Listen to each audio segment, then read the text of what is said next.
Hello mga sangkay, magandang araw po sa inyong lahat. Ako po si Pearl. Ngayon ay nagumpisa ng spring dito sa Germany at medyo maaraw ngayon. Malamig pa pero maganda yung sikat ng araw. So gusto kong maglagay ng lupa dito sa mga garden beds namin. Kasi yung lupa na nilagay ko last year ay umano siya yung bumaba. Kaya dinagdagan ko siya ulit ng lupa para tumaas ulit. At pag nagtanim ako, hindi siya masyadong nasa baba. So yan po mga sangkay ang ginawa ko. Siguro baka dagdagan ko pa ito ng tigi-isang 20 liter na lupa ang nilagay ko. Kasi hindi pa siya masyadong puno. Gusto ko yung punong-puno para makatubo ng maayos yung ating mga pananim. Ang ginawa ko mga sangkay, tinabunan ko yan ng mga yung pang tawag doon, yung pang anuhan ng mga gulay, yung pangakyatan. Nilagay ko yan dyan sa beds para hindi kalkalin ni Volky yung aking pusa kasi kinakalkal niya yan at nagtatago ng kanyang kanyang mga mga gold.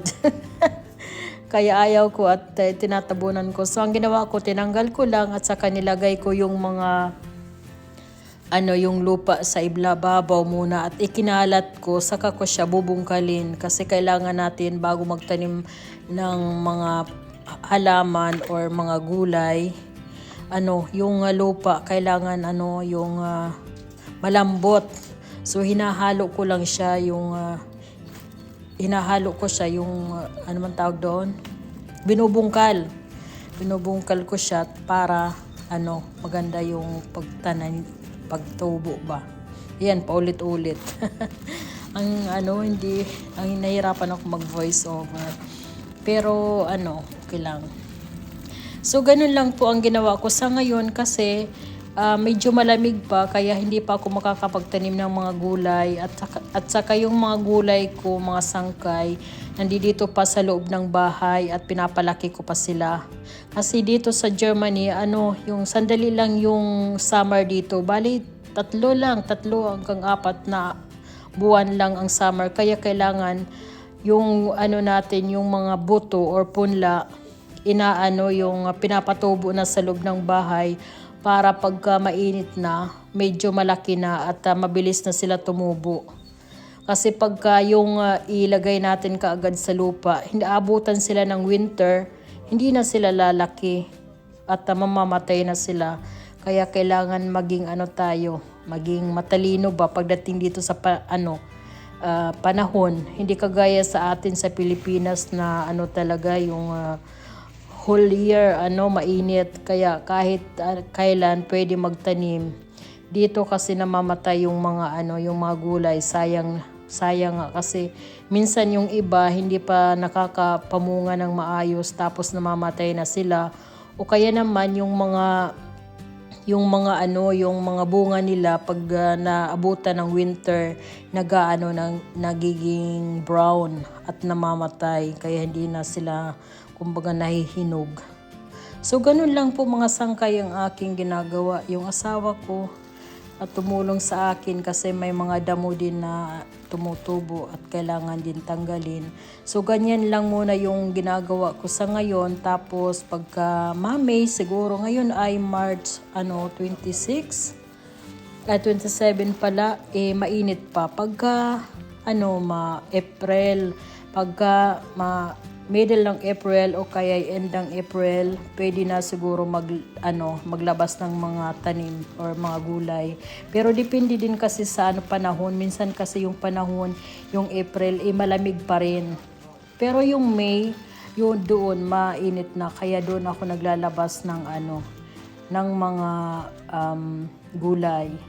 Pero yun nga, depende. Pinsan April naglalabas na ako. Nung mga nakaraang mga taon, April ay naglalabas na ako. Pero itong mga last year ang talaga ang lamig kahit April.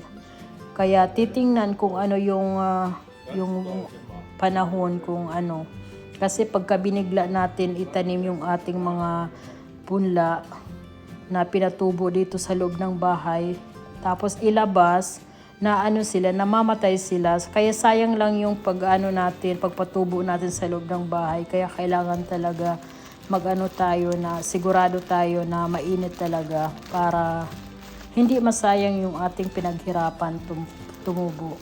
At saka yung mga pinapatubo ka sa loob ng bahay, yung mga mga punla na matagal sila tumubo, kay gaya ng anong tawag dito, yung paprika o your bell pepper, at yan sila matagal umano. Tapos yung talong, kamatis, kaya yan sila ang unang tinatanim.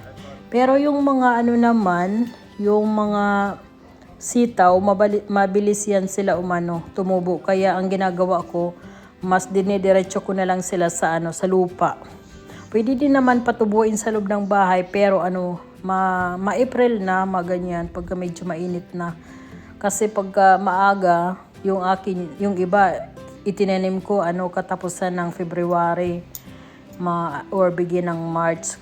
Kaya matagal sila tumubo. Pero yung mga sitaw, yung ibang mga gulay, ang bilis talaga nila. So yan po mga sangkay, tapos na ako binubungkal ko na lang at halo-haluin ko yan. At tinakpan ko siya ulit ng mga kahoy-kahoy dyan para hindi tanggalan tanggalin ni Volky yung aking pusa. Pero yung isang pusa naman, si Midnight, hindi yan siya nagbubungkal. Hindi ko pa siya nakita. Si Volky lang talaga ang taga-bungkal at nilalagay niya yung kanyang, alam nyo na yan. Ayaw ko yan ang mga ganyan. So yan po mga sangkay, maraming salamat sa panonood. Hanggang sa susunod ko na lang ulit na vlog. Sana nagustuhan po ninyo. At yung mga hindi pa nakakapag-subscribe ng aking YouTube channel, please subscribe, like, and share. Maraming salamat po sa panonood. Bye-bye. God bless. Ingat po kayo lagi.